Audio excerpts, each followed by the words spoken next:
Et si l'hiver arrivait et que vous n'aviez plus d'électricité, pas de chauffage, pas de congélateur, pas de lumière, les Amish y survivent chaque année, sans aucune technologie moderne. Voici comment ils font et comment vous pouvez faire pareil. Chez les Amish, l'hiver n'est pas une surprise. Dès l'automne, la famille entière se mobilise pour transformer la maison en bastion contre le froid. Les murs en bois massif sont souvent doublés à l'intérieur avec des tapisseries épaisses ou des tissus faits maison. Cela crée une couche d'isolation naturelle qui garde la chaleur et coupe le vent. Aux fenêtres, pas de double vitrage. À la place, ils utilisent une combinaison de rideaux lourds, de couvertures pliées et parfois même de panneaux de bois amovibles. Ces protections sont ouvertes le jour, puis refermées chaque soir. Pour éviter les courants d'air, les portes intérieures sont renforcées et l'entrée principale est souvent équipée d'un sas. Une petite pièce fermée construite devant la porte avec des bottes de paille ou un banc. Cela empêche l'air glacé d'entrer directement dans la maison. Enfin, toute la famille se regroupe dans la partie vivante de la maison. La cuisine, le salon, une ou deux chambres.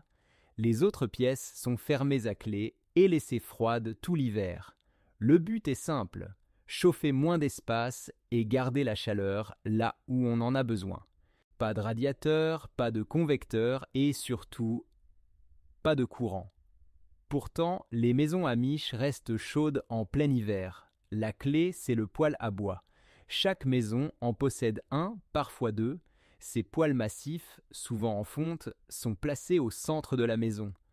Ils servent à tout, chauffer, cuisiner, faire bouillir de l'eau, sécher les vêtements. Le bois est stocké dès l'été. Il est coupé, fendu, empilé et séché à l'air libre pendant plusieurs mois. Chaque famille sait exactement combien de stères il faut pour passer l'hiver, parfois jusqu'à 10 ou 15 pour une grande maison. Certains utilisent aussi des foyers de maçonnerie appelés poêles de masse, qui emmagasinent la chaleur et la diffusent lentement pendant des heures, même après que le feu soit éteint. La chaleur du poêle ne chauffe pas toute la maison. Alors on se rapproche, les lits sont souvent placés près du poêle, et le soir, chacun reste dans la pièce commune. C'est un moment familial autour du feu. Et la nuit, pour garder la chaleur au lit, ils utilisent des briques chauffées au feu, enveloppées dans des chiffons ou des bouillottes en métal remplies d'eau chaude. Chez les Amish, on ne chauffe pas tout, mais on se protège bien. L'hiver, ils portent plusieurs couches de vêtements.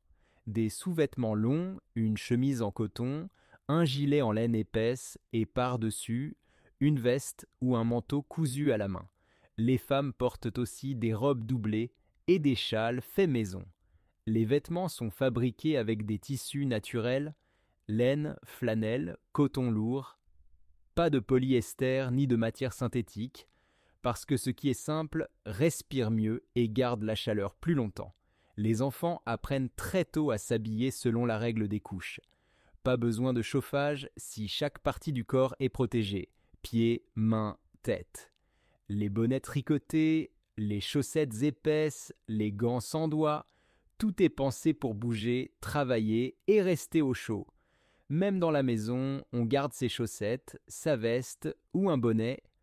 On vit avec la température naturelle, mais on s'y adapte intelligemment. Et surtout, on utilise le mouvement. Couper du bois, cuisiner, marcher jusqu'à la grange, le corps produit sa propre chaleur, il suffit de l'écouter. Comment manger tout l'hiver? Sans réfrigérateur, sans congélateur, sans micro-ondes. Chez les Amish, c'est une question de prévoyance et de savoir-faire. Dès l'été, chaque famille commence à conserver la nourriture. Les légumes sont mis en bocaux, les fruits sont transformés en compote, gelés ou séchés au soleil. On fait des conserves de viande, des soupes stérilisées et des confitures à base de sucre naturel. Les caves ni les chorbes y servent de garde-manger, fraîches et sombres. Elles gardent les pommes, les pommes de terre, les oignons, les betteraves pendant plusieurs mois. Le tout est rangé dans des paniers en osier, des caisses en bois ou suspendu au plafond. Pour la viande, on sale, on fume ou on conserve dans de la graisse, comme autrefois. Le lard, par exemple, est conservé dans un pot de grès sous une couche de saindoux. Les repas sont simples mais nourrissants. Soupe de légumes, pain maison, œufs, haricots, confiture. Rien n'est gaspillé. Et le four à bois sert aussi à faire cuire les plats en grande quantité, souvent une fois par semaine. Résultat, même sans courant, il y a toujours à manger et surtout tout vient de leur propre terre. On pourrait croire que tout ça, c'est du passé. Mais aujourd'hui, ces méthodes font plus de sens que jamais. Les coupures de courant deviennent plus fréquentes, le coût de l'énergie augmente, et de plus en plus de gens veulent vivre autrement, plus lentement, plus simplement, plus en lien avec la nature.